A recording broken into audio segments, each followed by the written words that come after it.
पिछले कुछ समय से सोने में शानदार रिटर्न देखने को मिला है। खास करके हाल ही में इसने 27% का रिटर्न दिया है। ऐसे में कई निवेशक इसे खरीदने की तैयारी में होंगे, लेकिन विशेषज्ञों का मानना है कि इस समय सोने में निवेश से बचना समझदारी हो सकती है। आइए जानते हैं कि क्यों। नमस्कार, मैं हूं संध्या बिष्ट और आप देख रहे हैं द इकोनॉमिक टाइम्स हिंदी।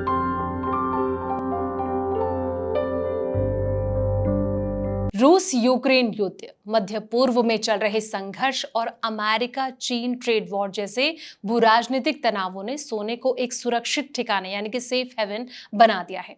जब वैश्विक अर्थव्यवस्था में अनिश्चितता बढ़ती है तो निवेशक जो है सुरक्षित निवेश की तलाश में सोने की ओर रुख करते हैं, जिससे कि इनकी कीमतें बढ़ती हैं।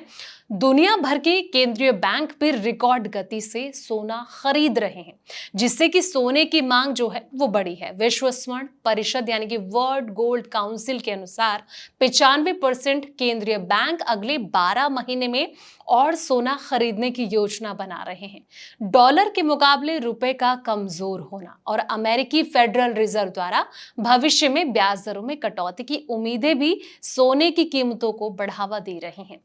कम ब्याज दरें और सोने को रखने के अवसर लागत को कम करती है, जिससे कि ये अधिक आकर्षक हो जाता है। सोने को पारंपरिक रूप से मुद्रास्फीति के खिलाफ जो है बचाव के रूप में देखा जाता है।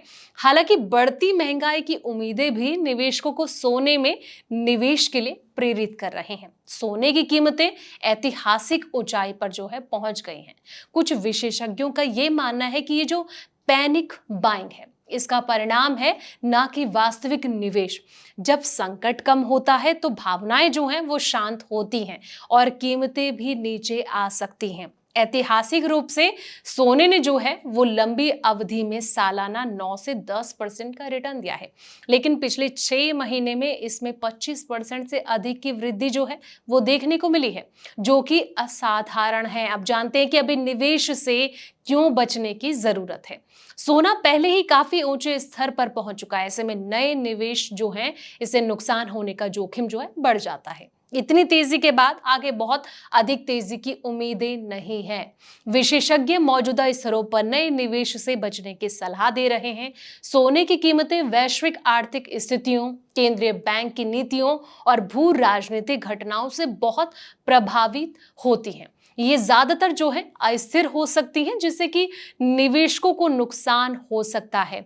तो सोना निष्क्रिय आय यानी कि पैसिव इनकम उत्पन्न नहीं करता है, जैसे कि शेयर या फिर म्यूचुअल फंड करते हैं। इसमें निवेश जो है करने का मतलब ये हुआ कि आप अन्य निवेशों में मिलने वाले संभावित रिटर्न से चूक सकते हैं। अधिकांश विशेषज्ञ मौजूदा कीमतों पर सोने में नया निवेश करने से पहले सावधानी बरतने की सलाह देते हैं।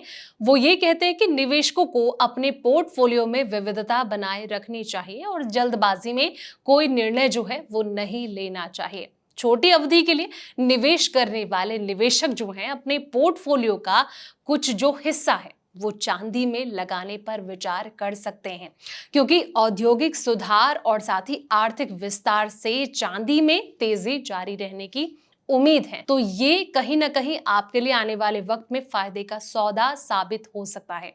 फिलहाल इस वीडियो में इतना ही। जानकारी भरे ऐसे ही तमाम वीडियोस के लिए आप देखते रहें द इकोनॉमिक टाइम्स हिंदी।